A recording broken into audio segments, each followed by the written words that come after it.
What did your mother say that made your jaw drop? 1. My first year of college, chemistry was kicking my butt. I came home for the weekend, pulling my hair out. Mom asked, "Can I help you?" I said, "What do you know about chemistry?" Not in a snotty way, just a perplexed way. Dad laughed and said, "She's a nurse." For the next hour she taught me better than my professor. She blew my mind by making me see her as a person and not just mom. 2. My high school friend decided to calculate the date of her conception. Exactly 9 months before her birthday was Easter Sunday. After school, she went home and confronted her mom. "Mom, did you and Dad conceive me on Easter?" Her mom turned her head casually to her daughter and said, "Wouldn't doubt it." Her daughter was slightly horrified. "So, on the holy day we celebrate Jesus coming back, you and Dad decided to get it on? That's nasty, Mom." Her mom gave a smirk and said, "Yeah." He rose again, and laughed as she walked off. 3. Your dad and I remade our wills. If I die first, I've left everything in the house to you. Okay. I'm confused. I required clarification. So I asked her, "Just what do you mean by everything in the house?" So she recited the list. All the furniture, all the artwork, all her crystal, china, silverware, all her collectibles, books, porcelain, the lamps, her jewelry, clothing, Christmas decorations, fine linens. Yeah, it was basically everything in the house. I was dumbfounded and also more than a little queasy. Mom, I would never come in and strip the house. I would never do that to Dad. Why would you write your will that way? So she explained. She told me she had seen several cases where the wife died first and left everything to her husband. Then the husband remarried but never updated his will. The husband died. The second wife got everything and would not permit the children to have any of their late mother's possessions. Then she looked me straight in the eye and stated,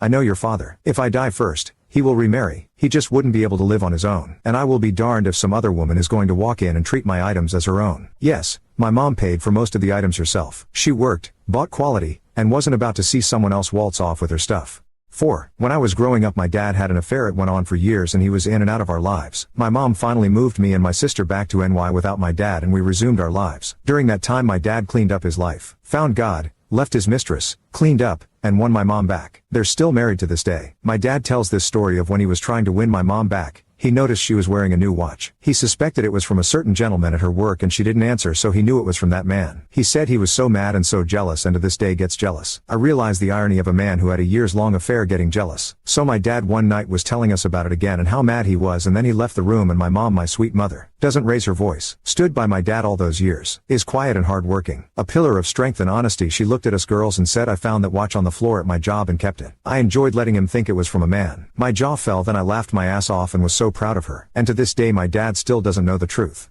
5. My mother lived in a time when women kept their place. She took care of the house and the family and rarely even expressed an opinion. As a result, I'm sorry to say that we all took her for granted. One day when my sister and I were in our teens, the three of us were listening to a Collins song request show on the radio, and my sister started to change the station. My mother said, "Don't change the station." My sister and I stared at each other. It was so out of character for my mother to speak up like that. We were shocked, but we also were used to following orders without question. So my sister left the station where it was. There followed an awkward few moments. We were so accustomed to my mother not having an opinion, we hardly knew what to do. Then suddenly our names were called out over the radio announcing a song to be played for us. My mother had called in and requested a song. That's why she didn't want us to change the station. I began to see what my mother's life must have been like. What must it have been like to never speak up, never voice an opinion, to have people shocked when you made a simple request. I looked at my mother with new eyes that day, and I gained a new respect for her and all that she did for us. 6. I was on Tinder, shortlisting girls, swiping right. So, my father was constantly asking me to do that work. I tried to dodge. My father asked my mother, "What's his problem?" My mom replied,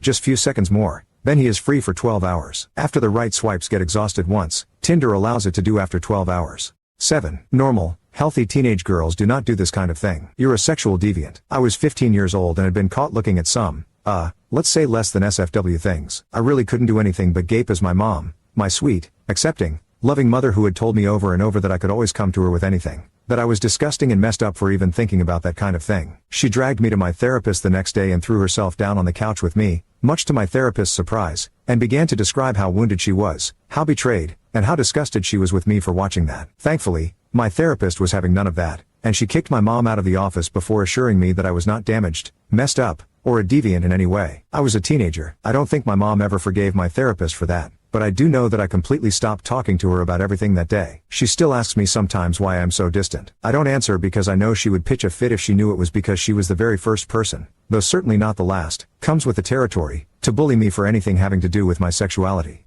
8. My parents were very happily married for nearly 45 years. Less than 2 years after my dad passed away, my mom started dating several men. One day she announced that a couple of months later she planned to marry a man she'd never even mentioned before. She said that was because she'd only met him 2 weeks before. When I tried to talk her into postponing wedding him until she had time to get to know him better, she responded, "I only had 2 dates with your father before I married him." My jaw dropped. She did marry the guy and they were happy until he passed away 15 years later. Both men loved her dearly and treated her very well. Very lucky lady.